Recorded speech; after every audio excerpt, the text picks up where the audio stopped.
masih ketemu lagi dengan Bu Nur ya. Alhamdulillah.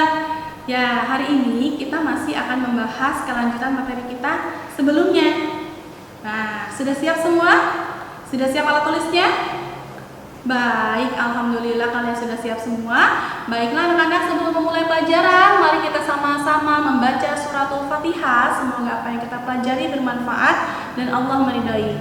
Al-hadiyya wa la kulli niyatin shalihah al-Fatihah. Selesai. Iya. Kita flashback sebentar ya anak-anak ya. Kita review materi kita yang sebelumnya. Jadi materi tentang pesawat sederhana ini ada 4 ya. Yang sudah kita bahas pada pertemuan sebelumnya adalah katrol dan tuas. Nah, pada pertemuan kali ini Ibu akan membahas 2 materi terakhir tentang pesawat sederhana, yaitu bidang miring dan roda berporos. Betul, masih ingat semua ya? Oke, siapkan alat tulisnya dan simak baik-baik apa yang akan Ibu jelaskan. Ya, perhatikan slide berikut ini. Ya, kita akan membahas tentang bidang miring. Bidang miring itu apa? Ya, bidang yang bentuknya miring. Fungsinya untuk apa? Ya, fungsinya untuk memudahkan melakukan usaha karena bidang miring ini adalah salah satu pesawat sederhana. Macamnya apa saja ya? Macamnya kalian lihat pada slide. Di situ bidang miring ada orang yang menggunakan papan yang digunakan untuk mendorong sebuah benda yang bentuknya bulat sehingga dia tidak harus mengangkatnya. Ya, kalau kalian bisa bayangkan mengangkat dengan mendorong menggunakan alat yang panjang itu akan lebih mudah dan tidak banyak mengeluarkan energi ya apabila kita menggunakan papan atau alat yang panjang ya, seperti itu untuk pijakannya. Kemudian di situ ada tangga. Nah, kalau kalian perhatikan semua tangga bentuknya miring. Ya, pemasangan tangga semuanya miring. Ya, sekalipun tangga manual, tetap kita harus sandarkan ke dinding dan harus miring supaya bisa dipijak. Seperti itu. Kemudian di situ juga ada pisau. Menggunakan pisau yang baik, tidak lurus tetapi miring. Kenapa harus miring? Kalau miring kita akan mendapatkan titik yang bagus dan memotong dengan baik, dengan hasil yang bagus. Seperti itu. Dan lain sebagainya. Di situ juga ada kapak ya. Kalian bisa perhatikan ya. Oke, sekarang kita akan membahas tentang lagi-lagi dalam fisika adalah rumusnya. Ya, rumus apa? Menggunakan pesawat sederhana, otomatis ada keuntungan yang akan kita terima. Keuntungan apa? Seberapa besar energi dan gaya yang bisa kita keluarkan. Seperti itu. Seharusnya apabila kita menggunakan atau tidak menggunakan, nilainya pasti berbeda. Ya, oke, perhatikan kalau Ibu gambarkan seperti pada slide. Jika ini adalah sebuah bidang miring, nah, ya, ini adalah sebuah ketinggian, height, dan ini adalah panjang bidang miringnya. Ya, nanti di sini ada beban yang akan dipindahkan. Beban yang akan dipindahkan itu mempunyai weight, gaya berat. Bagaimana memindahkannya? Memindahkannya dengan cara didorong atau ditarik. Nah, ini membutuhkan sejumlah gaya seperti ini. Jadi kalau Ibu uraikan modelnya seperti ini, ya. Oke. Sekarang karena ada 4 komponen, ini sama seperti pembahasan sebelumnya. Jika ada 4 komponen, maka kita menggunakan persamaan yang menggunakan 4 komponen dan biasanya itu sudah diketahui 3 komponen. Yang salah satunya pasti akan ditanyakan dalam soal yang akan kita temui pada slide berikutnya ya. Nah, ini rumus yang biasa digunakan untuk bidang miring. W per F itu sama dengan rumus yang digunakan pada katrol dan tuas. Kemudian ada S dan H. S per H seperti ini. Jadi ada 4 komponen. Jika dipisahkan, itu bisa digunakan untuk mencari keuntungan mekanik. Ya, seperti ini. Ada 2 rumus lagi yang kita dapatkan. Rumus Km sama dengan W per F dan Km sama dengan S per H. Seperti ini. Nah, kita sudah punya 3 rumus yang berbeda. Bagaimana penggunaannya? Penggunaannya nanti kita akan lihat pembahasan berikutnya. ya. Ya, keterangannya sebagai tambahan anak-anak, H dalam bahasa Inggris tuh height artinya adalah ketinggian bidang miring. Oke, satuannya meter. Kemudian S adalah panjang bidang miringnya.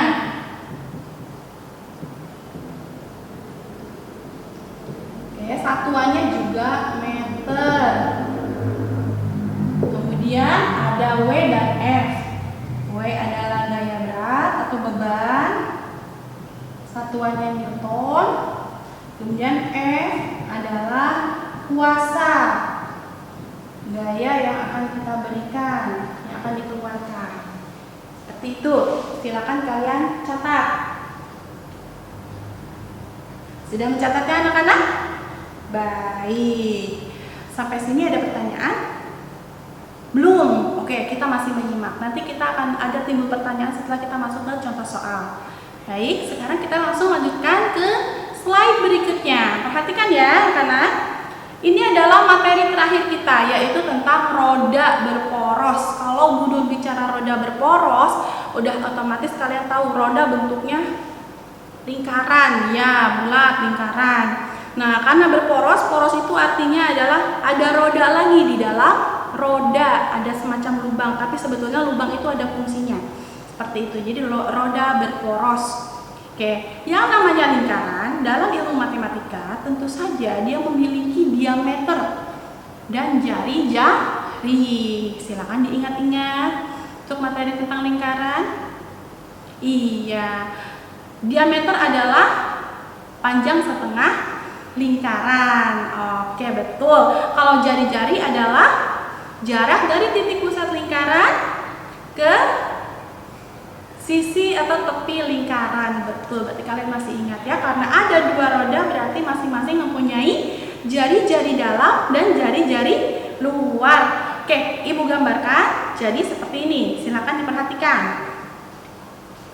Ini adalah sebuah lingkaran, kemudian di dalamnya juga ada sebuah lingkaran. Dan ini adalah roda. Di bagian tengah-tengah itu adalah titik pusat. Betul. Jadi roda yang ada di dalam ini memiliki jari-jari dalam, yaitu R kecil. Kemudian dari titik pusat sampai ke lingkaran luar ini juga mempunyai jari-jari luar atau R besar. Ya. Oke. Nah, untuk mencari keuntungan mekanik pada roda berporos yaitu R besar dibagi R kecil atau jari-jari luar dibagi dengan jari-jari dalam. Ya, sekali lagi ini disesuaikan dengan komponen yang akan ditanyakan soal apabila kita mengerjakan soal. Karena ada 3 komponen, baik kita pindahkan dengan menggunakan metode segitiga. KM-nya ada di sini. Karena per atau pembagi di sini tanda baginya, maka kita anggap R ini di atas, R besar, kemudian juga R kecil. Baru setelah itu kita bisa rubah rumusnya sesuai dengan soal yang ditanyakan. Seperti itu. Nah, sekarang untuk contohnya. Untuk contoh roda berporos. Perhatikan apa saja. Ya, banyak ya. Ada roda sepeda motor, roda sepeda yang biasa kalian gunakan dengan cara di kayu. Kemudian juga ada roda yang biasa digunakan untuk sepatu roda dan lain sebagainya. Jadi ini berkaitan dengan roda. Ya, seperti itu. Baik, ada pertanyaan anak-anak untuk roda berporos? Tidak ya? Kita akan lanjutkan ke contoh soal. Perhatikan soal berikut ini. Oke, kita lihat soal yang pertama. Peti dengan berat 600 Newton akan dipindahkan ke sebuah tempat. Oleh karena itu, dipasang papan yang menghubungkan antara lantai dengan tempat tersebut. Jika panjang bidang miring 25 meter dan ketinggiannya 5 meter dan gaya gesek diabaikan, tentukan A. Gaya minimal dan B. Keuntungan mekanik. Yuk kita lihat analisis soal yang pertama. tentang bidang miring. Ini untuk soal nomor 1. Diketahui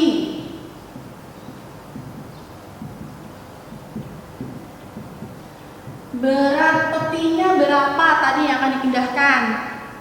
600 Newton, betul. Kemudian panjang papannya berapa? 25, betul. Kemudian ketinggiannya 5 meter. Nah, lihat kita sudah dapat 3 komponen. Nah, berarti komponen yang ditanyakan adalah yang tidak ada, yaitu berapa gayanya dan keuntungan mekanik bidang miringnya. Ya, kita lihat yang pertama, yang A, gayanya. Lihat, F yang ditanyakan karena ada 4 komponen, maka kalian bisa menggunakan rumus yang pertama, ya, rumus 4 komponen. W per F sama dengan S per H. Ini.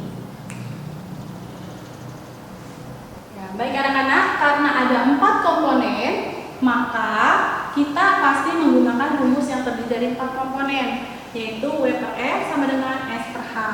Karena sudah ada rumusnya, langsung kita masukkan angka-angkanya. W 600 per F-nya yang ditanyakan, kemudian S-nya 25 dan H-nya adalah 5. Sampai sini cukup paham? Kita kali silang. Nah, kali silang. 600 dikali 5, F dikali 25. F dikali 25 sama dengan 600 dikali 5. Ya. Anak-anak, ini adalah perkalian titik, namanya dot, ya. Kalau yang pakai tanda silang itu namanya perkalian cross, jadi sama saja. Kalau ibu menulisnya dengan tanda titik. Nah, dari sini maka F sama dengan 600 dikali 5 dibagi 25. Nah, karena ini adalah perkalian, kita bisa coret pembilang, penyebut, dan pembilangnya. Oke, 5 dan 25 ini bisa disederhanakan. Jadi 1 per 5. Oke, maka 600 dibagi 5. 600 dibagi 5 adalah, ya, 120 Newton. Jangan lupa satuannya digunakan Newton.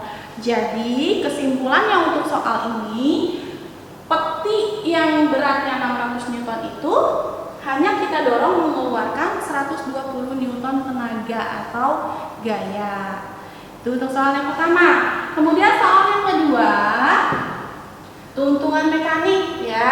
Keuntungan mekanik pada bidang miring rumusnya adalah Km sama dengan S per H. Nah, lagi-lagi rumus wajib ditulis. S-nya adalah 25, kemudian H-nya adalah 5. Maka 25 dibagi 5 sama dengan 5. Ya, ini tidak punya satuan. Ya, karena ini meter, ini pun juga meter, kalau dicoret hasilnya tidak ada 0 satuan. Ya, seperti itu. Oke, silakan dicatat. Ada pertanyaan anak-anak? Tidak ya? Alhamdulillah, berarti sudah paham semua. Kita lanjutkan ke soal nomor 2. Simak lagi slide-nya, kita lihat. Sebuah roda sepeda memiliki jari-jari dalam 15 cm. Roda sepeda jari-jari dalamnya 15 cm dan jari-jari luar 30 cm. Nah, berapakah keuntungan mekanik roda tersebut? Nah, dengan menggunakan roda dengan panjang yang berbeda, panjang jari-jari yang berbeda, berapa keuntungannya? Yuk kita lihat. Ini berkaitan dengan soal tentang soal roda berporos, ya. Roda berporos.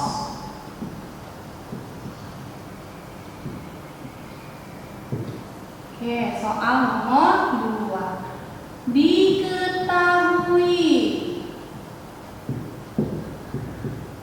Jari-jari dalamnya adalah 15 cm.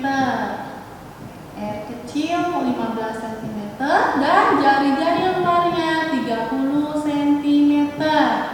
Yang ditanyakan adalah keuntungan mekanik roda sepeda tersebut. Jadi dengan adanya roda pada sepeda tersebut, berapa keuntungan yang kita dapat? Ya, rumusnya lagi-lagi jangan lupa dicatat.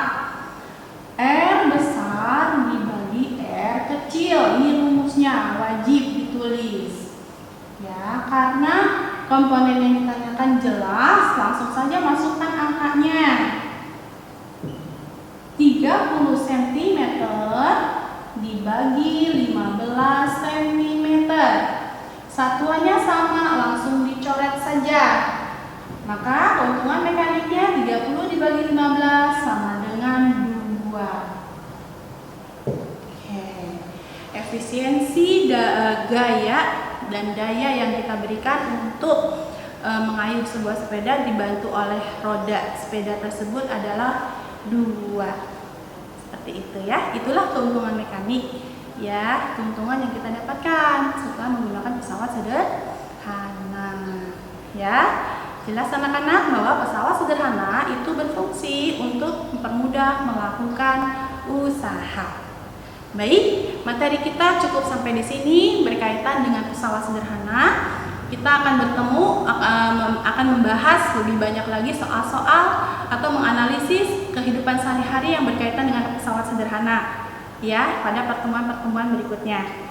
Baiklah, pertemuan hari ini kita cukupkan. Mari kita sama-sama menutupnya dengan membaca hamdalah alhamdulillahirabbil alamin. Sekian dari Bu Nur. Wassalamualaikum warahmatullahi wabarakatuh.